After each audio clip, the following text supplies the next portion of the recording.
এবার আমরা দেখি যে নারীদের সাথে প্রিয় নবীজির আচরণ কেমন ছিল। তিনি নারীদেরকে অত্যন্ত সম্মান করতেন। কি করতেন? সম্মান করতেন। তিনি বলতেন, আদ দুনিয়া কুল্লুহা মাতা ওয়া খায়রু মাতা'আদ দুনিয়া আল মারআ সালিহা।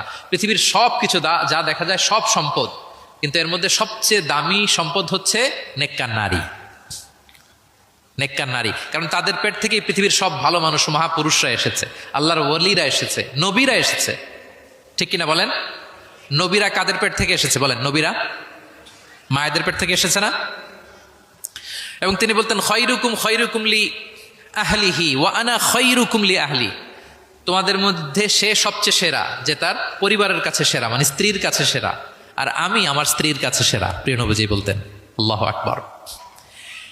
একবার একদল নারী এবং শিশুকে বিয়ের অনুষ্ঠান থেকে ফেরার পথে তাদেরকে দেখে প্রিয় নবীজি বললেন, তোমরা আমার কাছে সর্বাধিক প্রিয়।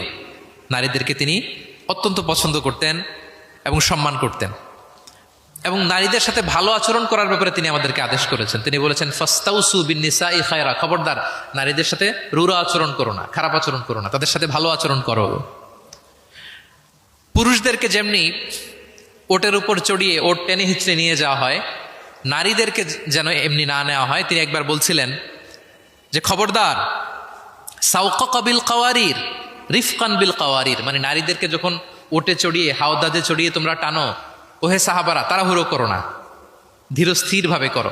অর্থাৎ তিনি বুঝাতে চাইলেন, কাওয়ারির মানে হচ্ছে কাচের তৈরি তৈজসপত্র বা বাসনপত্র।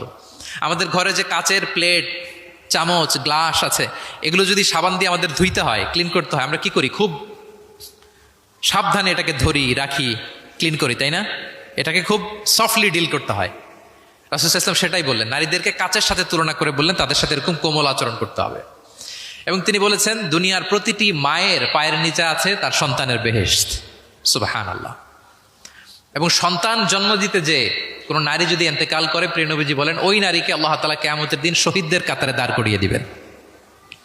আল্লাহ তাআলা যাকে একটি কন্যা দিয়েছেন তার জন্য একটি জান্নাত, দুইটি কন্যা দুইটি জান্নাত, যতগুলো কন্যা ততগুলো জাহান্নামের দরজা ব্লকেজ হয়ে যাবে। সুবহানাল্লাহ। এভাবে তিনি নারীদের সাথে আচরণ করেছেন। নারীরা মদিনার সমাজে প্রিয় নবীজির পেছনে সালাতে অংশগ্রহণ করত। প্রিয় নবীজির পেছনেই তারা সালাতে অংশগ্রহণ করতো। এখনো আপনারা মদিনাতে বা মাক্কাতে গেলে দেখবেন যে পুরুষদের পাশাপাশি নারীরাও সেখানে সালাতে অংশগ্রহণ করে। প্রিয় নবীজিকে ডিরেক্টলি তারা প্রশ্ন করতেন, কিউএস সেশনে অংশগ্রহণ করতেন, কোয়েশ্চেনিং আনসারিং সেশন। নারীদের মধ্য থেকে দাঁড়িয়েও তারা প্রশ্ন শুরু করে দিতেন। রাসূল সাল্লাল্লাহু আলাইহি ওয়াসাল্লামের সাথে সফরে অংশগ্রহণ করতেন। এভাবে প্রিয় নবীজি নারীদেরকে একটা মর্যাদার আসনে রেখেছেন, তাদের সাথে এইভাবে তিনি ডিল করতেন।